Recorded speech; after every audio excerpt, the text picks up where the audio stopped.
بسم اللہ الرحمن الرحیم۔ السلام علیکم ورحمۃ اللہ وبرکاتہ۔ پیارے ناظرین، واقعہ شروع کرنے سے پہلے گزارش ہے کہ ہمارے چینل کو سبسکرائب کر کے گھنٹی کے بٹن پر کلک کر دیں تاکہ آپ کو ایسی خوفناک اور دلچسپ کہانیاں بر وقت مل سکیں۔ وہ دسمبر کا بہت سرد دن تھا۔ ہر طرف دھند نے اپنے ڈیرے جمائے ہوئے تھے۔ دانش نوکری کی تلاش میں مارا مارا پھر رہا تھا۔ ہر طرف سے ناکام ہو کر دانش نے اپنے دور کے ایک سمجھدار دوست مجید کے پاس جانے کا فیصلہ کیا اور دوست کو فون کر کے اپنی آمد کے بارے میں مطلع کر دیا۔ دانش کے والد اکثر بیمار رہتے اور کام پر نہ جا پاتے، اس لیے گھر کے افراد ایک وقت کا کھانا مشکل سے کھا پاتے۔ دانش اپنی بہنوں کا اکلوتا بھائی تھا۔ دانش دن رات اچھی نوکری کے اصول کے لیے کوشاں رہتا اور نوکری نہ ملنے پر دل برداشتہ ہو جاتا۔ آخر وہ دن آ گیا جب دانش کے دوست مجید نے اسے نوکری کے سلسلے میں جلد اپنے شہر آنے کا مشورہ دیا۔ دانش کے دوست کا گھر اس کے گاؤں سے کافی دور تھا، البتہ جنگل کا راستہ اختیار کرنے سے وہ جلد اپنی منزل پر پہنچ سکتا تھا، جبکہ دوسرا راستہ کافی لمبا پڑتا تھا۔ اس لیے دانش نے اپنے والد سے اجازت طلب کی۔ دانش کے والد نے بتایا کہ بیٹا، جنگل کا راستہ خطرناک ہے، اس لیے سڑک کے راستے جانا۔ دانش نے والد کی بات کو نظر انداز کر دیا اور جنگل کے راستے چل پڑا۔ دانش اپنی بائک پر رواں دواں تھا۔ شام کے سائے اور آسمان پر چھائے سرمائی بادل گہرے ہو رہے تھے کہ اچانک دانش کی بائک ایک جھٹکے سے رک گئی۔ ادھر آسمان پر یک لخت بجلی چمکی اور دیکھتے ہی دیکھتے موسلا دھار بارش اور آندھی آنی شروع ہو گئی۔ جنگل کا سناٹا اور آندھی کی شدت دانش نے پہلے کبھی نہ دیکھی تھی۔ اس کے جسم میں خوف کی لہر دوڑ گئی اور وہ خوف زدہ ہو کر ماحول کا جائزہ لینے لگا۔ اچانک اسے دور کھنڈرات میں بنے ایک گھر میں روشنی دکھائی دی اور اسے شدید حیرت کا جھٹکا لگا کہ اس جنگل کھنڈرات میں بھی کوئی رہتا ہے۔ اس کی جان پر بنی تھی، مرتا کیا نہ کرتا۔ وہ اس گھر کی سمت چل پڑا، یہ سوچ کر کہ شاید کوئی بزرگ آدمی اس جنگل میں عبادت کرتے ہوں اور یہ مکان انہی کا ہو۔ جب دانش مکان کے قریب پہنچا اور دستک دینے ہی لگا تھا کہ دروازہ اچانک سے کھل گیا اور اندر ایک مرد عورت جن کا چہرہ بہت سفید اور سرخ رنگ کے ہونٹ تھے، لباس بھی دونوں کا سفید تھا، کھڑے مسکرا رہے تھے۔ دانش کو کچھ عجیب سا لگا۔ وہ مرد بول پڑا، ہمارے گھر میں خوش آمدید۔ یقیناً آپ مسافر ہیں جو ادھر آ بھٹکے۔ دراصل ہم دونوں میاں بیوی اسی انتظار میں رہتے ہیں کہ کوئی مسافر آئے اور ہم اس کی خدمت کر سکیں اور خوشی حاصل کر سکیں۔ اندر آ جائیے، ہم مسافروں کا انتظام کرتے رہتے ہیں، آپ کو یہاں کوئی پریشانی نہیں ہوگی۔ اس عورت نے بھی مسکرا کر اندر آنے کی دعوت دی، جس پر دانش بلا جھجک مکان کے اندر داخل ہو گیا۔ اس کے داخل ہوتے ہی ایک سیاہ بلی اچھل کر باہر نکل گئی۔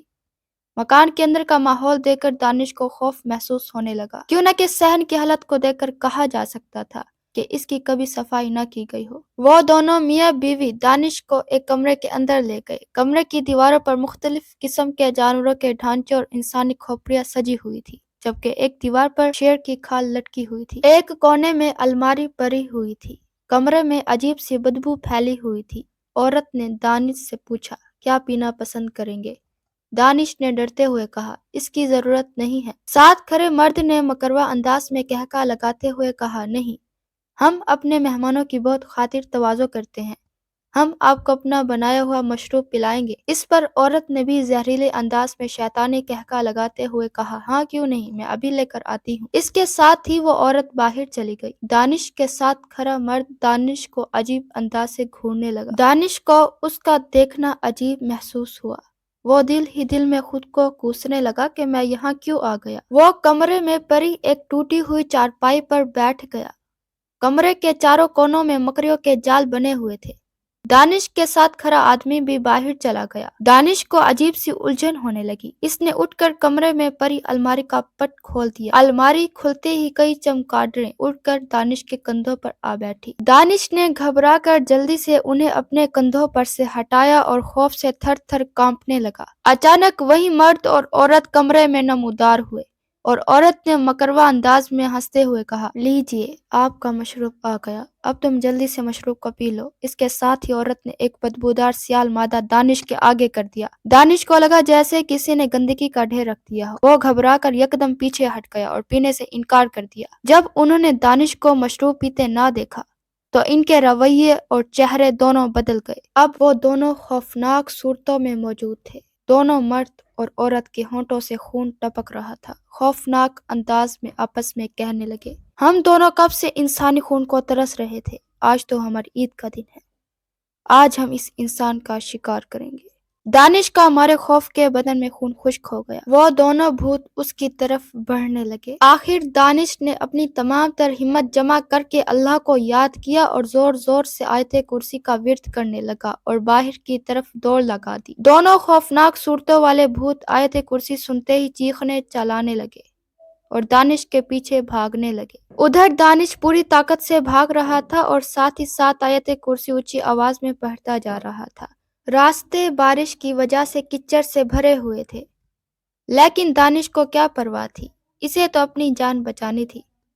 بہت زیادہ دور تک بھاگنے کی وجہ سے دانش بے ہوش ہو کر راستے میں گر پڑا۔ اگلی صبح جب اس کی آنکھ کھلی تو وہ ہسپتال میں پڑا تھا۔ اسے اپنے والد اور دوست مجید بیٹھے ہوئے نظر آئے۔ دانش اپنے والد سے آنکھیں نہ ملا سکا، کیوں نہ کہ وہ اپنی غلطی پر شرمندہ تھا۔ اس کے والد نے شفقت سے اس کے سر پر ہاتھ پھیرا اور کہنے لگے، دانش بیٹا، اللہ کا شکر ادا کرو کہ اس نے تمہیں اپنے نام کی برکت سے بچا لیا، مگر آئندہ ایسا قدم کبھی نہ اٹھانا۔ جبکہ دانش کی آنکھیں شکر کے کلام سے بھیگ گئیں۔ ویڈیو اچھی لگی ہو تو اسے دوسروں کے ساتھ شیئر کر دیں۔